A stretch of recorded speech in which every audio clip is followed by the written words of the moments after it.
What's up, homegirls? ¿Qué onda, morras? Buenos días, tardes, o noches, since I don't know when you're listening to this. I hope your day is going good, or at least better than yesterday. Welcome to Te Crees Muy Muy, the podcast para las homegirls who are healing, growing, and figuring life out, sin plan, con flow. I'm your host, aka your Chicana homegirl from Cali, Stephanie, and as always, muchísimas gracias for pressing play and hanging out with me. And your reminder of the day, morra, el tren no se fue, tú vales oro, no migajas. Agárrate las pestañas y vámonos. Now, let's get into it. What's up, homegirl? ¿Qué onda, morras? Welcome to episode 25 of Te Crees Muy Muy podcast. I'm Stephanie. Welcome and bienvenidas to this week's episode. As always, gracias for taking the time to listen and for following the podcast on TikTok and on Instagram. Okay, so let me go ahead and get started. So today I wanted to talk about two things I wish I knew sooner and the harsh realities of being first gen. Before I go any further, I want to say something important. I got a comment on one of the episodes and the person mentioned that the way parents get talked about can be a bit hard to hear, especially when your parents were loving and present. And that comment really stood out to me. I feel like when I talk about my boundaries and my journey with my parents, I may come off a little harsh, mean, or even like really direct. And that has never been my intention, but here I go. I think since a lot of us were not taught about boundaries when we were younger, we tend to place them once we're at a point of a lot of years of frustration, maybe even resentment, and not from a place of calmness or a younger age. There's no fault in that at all, just the way the cookie crumbled. Our parents did the best that they could with the resources that they had at that time, which I fully understand. But let's keep it real. A lot of Latinos don't even bother to try because they feel their parents are not even going to be open to thinking about it, whether that may be its boundaries or exploring something new, because there's a lot of negativity in the Latino community and it's all connected in a sense. Let me keep it more real. I'm sure there are things that I do that my parents probably don't like and vice versa. And there's probably some codependency, even if it's a little, going both ways. So in a sense, me putting boundaries as a chavarruca might be a what the hell moment for everyone. But actually, I did. And I did say it in a calm and respectful way. And there was open dialogue between my mom and myself. She got to say her piece too. It's not like I did all the talking and that was it, right? I don't hate my parents, y'all. It's just a lot of years of unpacking that I have to do. First with myself, so I can understand and figure out what I want and don't want and how do I want these relationships to look like. Because as y'all know, family first, right? Okay, this is a perfect segue for the next topic. Even if y'all don't agree with me, I appreciate y'all taking the time to at least see where I'm coming from. I wish I knew sooner about boundaries, learned what they are and what they aren't, starting with myself and what I did and didn't allow when it came to me, dating, and my body. Dating sucks in general, y'all. Let's keep it real. It's so hard. Now let's go ahead and add another layer to it, being fat. Here's my thing, y'all. I've never catfished dudes. I didn't take angles when it came to pictures so I can look thinner because this is my train of thought, y'all. So I still had to meet them, right? So it's not like I was gonna take off my fat before I left, hang it on a coat rack, meet them, and once I came home, put my fat back on. It doesn't work like that. I wish I had better boundaries. So if I wasn't feeling it or him, or if someone was asking me to go to them, right, I would have stood my ground, which leads me to this. My relationship with myself truly does matter. And self-worth has always been, in a sense, actually, it still is tied to my weight. And I fully admit that. But after getting sick, I think that goes up and down for me. My self-esteem doesn't come from what others think of me as a woman. It comes from the things I want to accomplish, how I treat others, and my capacity to truly develop into the person I want to be. I think for me, it's going to be a lifelong journey, and I go back and forth on this because as I talk about this, I'm still faceless. My podcast, this here that you're listening to, it's only audio, and that goes for the TikTok and that goes for the Instagram. It's faceless because I don't want people to be talking shit about my weight or how I look or commenting this or that. and it sucks, but I'm doing the best that I can. We as society have been conditioned that white and thin is the best and most beautiful. I'm a millennial, and diet culture was insane for us. Also, the amount of dating I did and didn't do. I would go on dates and you could tell they weren't feeling me.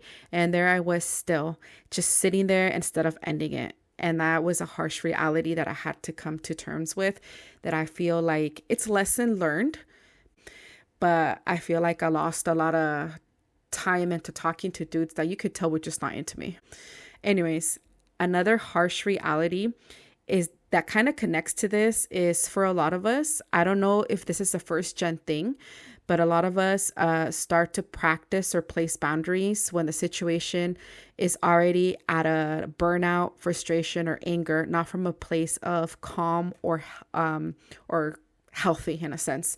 So meaning that you start to place boundaries and then some other people be like, damn, that's fucked up after all your parents have done, for you. And to me, I've always asked this question and nobody can answer it. Those things do not have anything in common. What does that have to do with anything? And y'all, harsh reality, some of those choices that our parents made were out of fear or by their own free will. Let's keep it real. I know that we make choices. We think we have an idea of what's going to go on. You really don't know until you're facing the consequences of those choices. I get it, but that's just another perspective. The next thing I wish I knew sooner, your relationship with money and food matters. Someone said that supposedly they are the same thing. The way you see money is the way you see food. I kind of agree with that, actually, to my surprise. I know that it's up to us as adults to learn new things if we don't know about them, but it's really hard to try to learn and fix at the same time, in my opinion. Sometimes it's hard to do that. Not saying it's impossible, but it is hard. Some people are savers when it comes to money. Some like to spend. I want to be able to travel and be a digital nomad to see if I feel different in another country. Granted, I know I take my own issues and myself with me, but to see if the quality of life, walking more, maybe even having a more regulated nervous system helps me out with my gut issues. When I went to Poland, I felt great. And I know y'all are going to be like, dude, andabas de pata de perro. I know that when you go on vacation, of course you feel better. You're kind of distracted from everyday life problems in a sense. But dude, I was walking so much that I got lost in a good way when I was over there. I was eating things that I can't eat here because of the heartburn. One of the main ones is tomato. I try to avoid it at all costs. But back to this. Money, I see it as a stressful thing. I think I need to get to the point where I need to detach from it, meaning, okay, this is how much I make. Let me save, let me invest, pay my bills, and spend some, and that's it. But of course, that's easier said than done when you have it or you have a better grasp on things. When it comes to food, okay, so right now, I'm not actively trying to lose weight. Like I've mentioned before, my flare-ups are unpredictable and now they last longer. It doesn't mean I'm getting worse. Do my best to do what I can with my body. I don't know if that made sense. But I still have the diet mentality sometimes and it's pretty dumb. And I don't judge anybody that wants to lose weight. My only advice for y'all is to lose the weight because you want to, not because you're going to go to an event and you're trying to lose weight before you go. Granted, if you give yourself enough time, that's a great goal. But a lot of us, and myself is included in this because like I said, I'm a millennial coming from diet culture. We would give ourselves a month to try to lose 20 to 25 pounds or even 30. Don't get me wrong. It is doable. But as you get older, it is not the same thing. And then you're miserable for that whole month. Then you come back home and they're unsustained habits, y'all. Anyways, we've been so conditioned that cutting out certain foods 100% is going to work. And it does short term, but a lot of diets are unsustainable long term.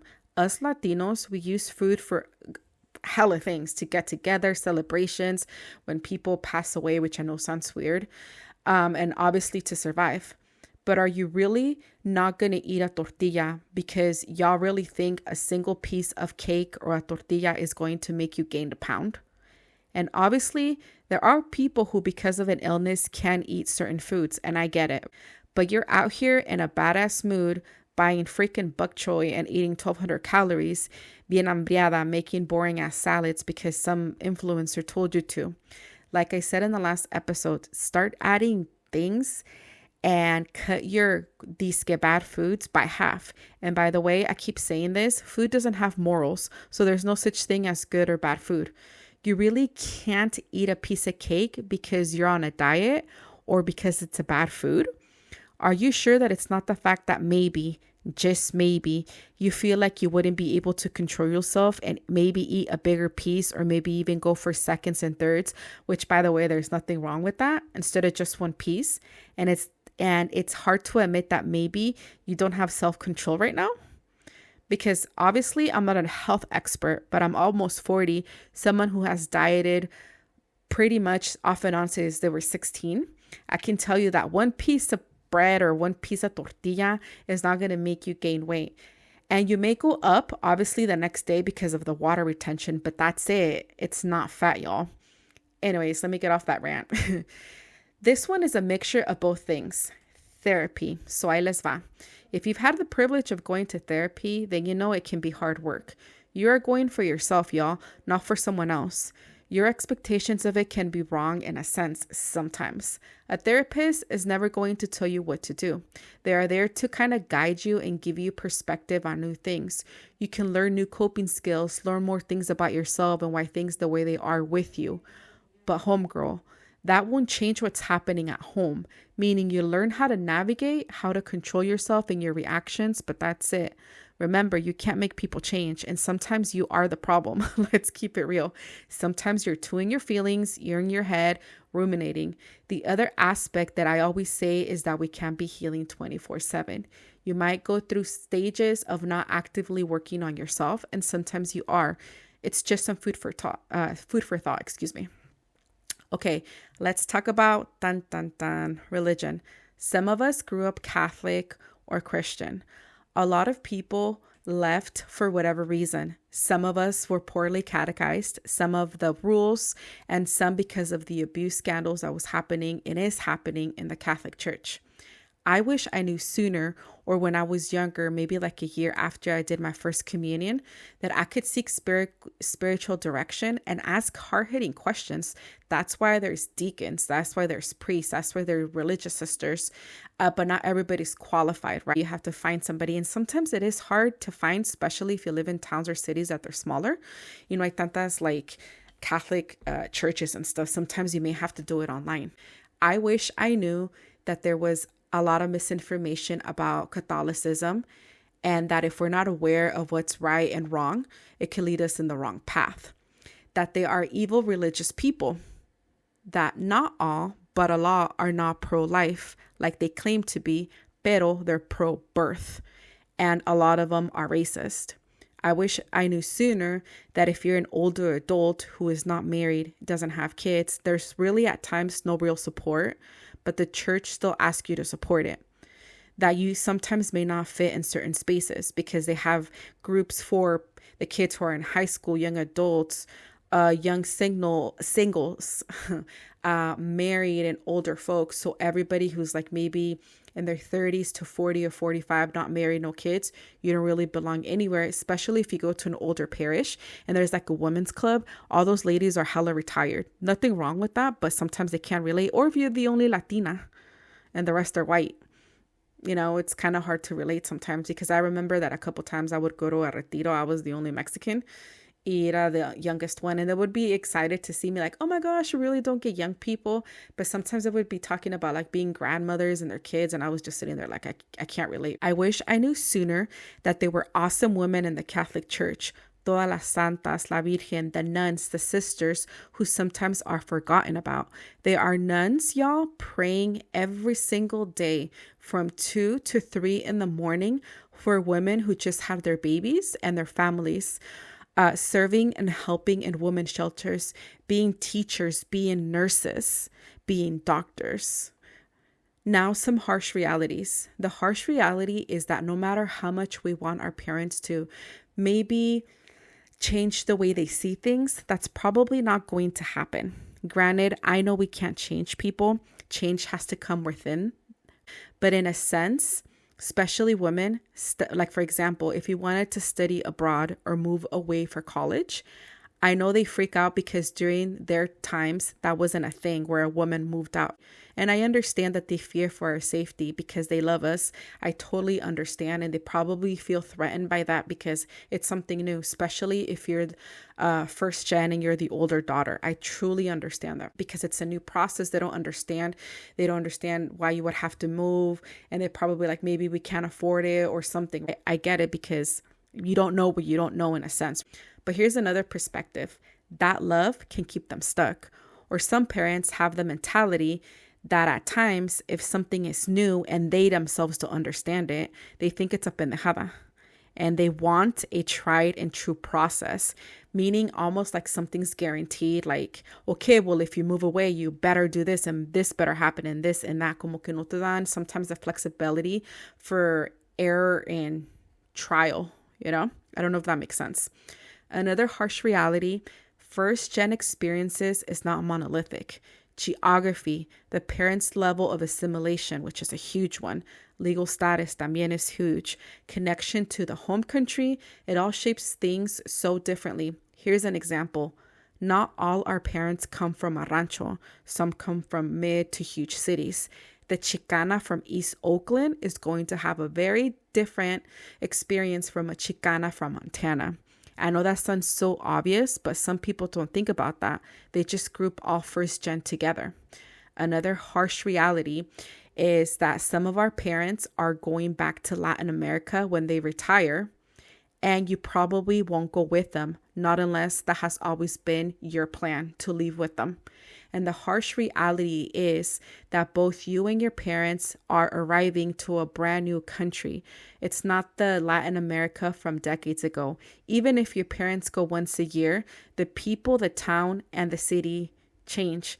So now it's like a double mourning in a sense. And let me expand on this. This is more of a no shit Sherlock moment, but a lot of first gens romanticize going back to Latin America because they go back when it's popping for las fiestas, summer.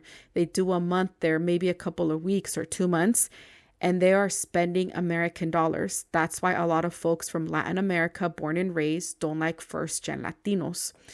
I talk about this more on episode 14, Mexicans versus Chicanos. I mentioned that a lot of Mexicans don't like Chicanos because they romanticize the hell out of Mexico, but don't talk about how they just go there for the parties, show up in their mamalonas, new clothing, spend US dollars or come with US dollars, and after a month or so, they leave. And don't get me wrong, I'm not saying this applies to everyone because I know that people cuando van a Mexico, like my mom takes hella stuff for some of the cousins that I have over there, their kids. And if she's not able to like llevarles cosas, then she might like give them money and stuff like that. I understand that this doesn't happen with everybody. They don't talk about how hard it is to be living out there making pesos, not dollars. I'm not saying everybody comes from rural Mexico, but a big part of it does. They don't really get to experience that real rancho rural life. Not saying all of them are poor or anything like that. I'm not saying that, but just some perspective. Another harsh reality is that a lot of the experiences we go through as first gens will never be understood by other people, including our own family. And sometimes that can be sad and frustrating because yes, they can support us and be there for us however that looks like. But at times that's just not enough. And there's no fault in that, but it's a real representation of first gen life. Sometimes parents make out-of-pocket comments like, ¿por qué estás estresada si nada más vas a la escuela? Or esta muchacha lleva años en la escuela y no acaba.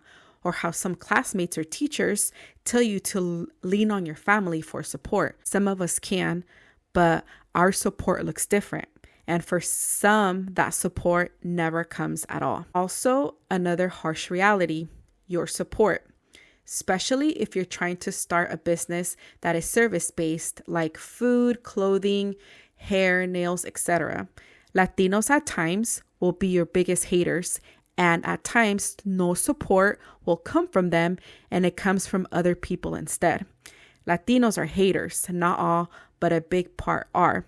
A lot don't believe in the phrase that people tend to say, el sol sale para todos, because there is no abundance in their vocabulary. A lot of negativity, pessimism, and judgment.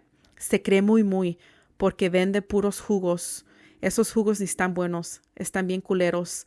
The ones at Whole Foods taste better. But the crazy part is that they themselves haven't even tried them. They just heard from someone that said that that didn't like them. They weren't good. Sometimes Black people and white people support you more than your fellow Latino. Keep it real, y'all. You know that's true. Otro harsh reality. I don't know if this is a harsh reality, but you might be the only one questioning things, and your people and your culture may not like it. I've seen so many reels and posts on Instagram and TikTok where people comment on important things like she will not make her kids say goodbye by hugging or kissing if they don't feel comfortable. Another person said her sons will clean.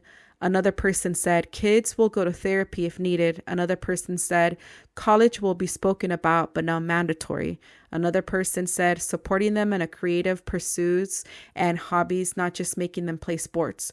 Otra persona dijo not throwing a party for every event or okaying drinking at every family event. And the comments, most of them were Chicana and Chicana creators. And here comes la raza. Oh my God, you are so whitewashed. Boring ass parties. Nothing wrong with drinking. Forget college. Go work construction. You'll make more money. While mostly women were in the comments defending the creators. Surprised but not. Last but not least, harsh reality is that anytime you don't go the traditional path as a First Gen Latina, you are going to get questioned. So you either accept it or do the work so it doesn't bother you anymore. And when I say bother, I mean the fact that people can be so imprudent and inappropriate. And yes, you can't get to a place that it doesn't affect you, but it's not fair that you're the one that has to put in the work to get there. But that's the truth, and that's the harsh reality. Because people should not be asking when you're going to get married, when you're going to have kids, y el novio, or damn, you gained weight, or damn, you're so skinny. When I was like 2 months into my illness, y'all, I was already down like 40 pounds because I had said before, I had lost my appetite. I was so dysregulated and exhausted. One of my cousins came up to me and told me that I looked great, that I had lost a lot of weight. I just smiled and I walked back to the table. The crazy part is that we were in a restaurant to top it off.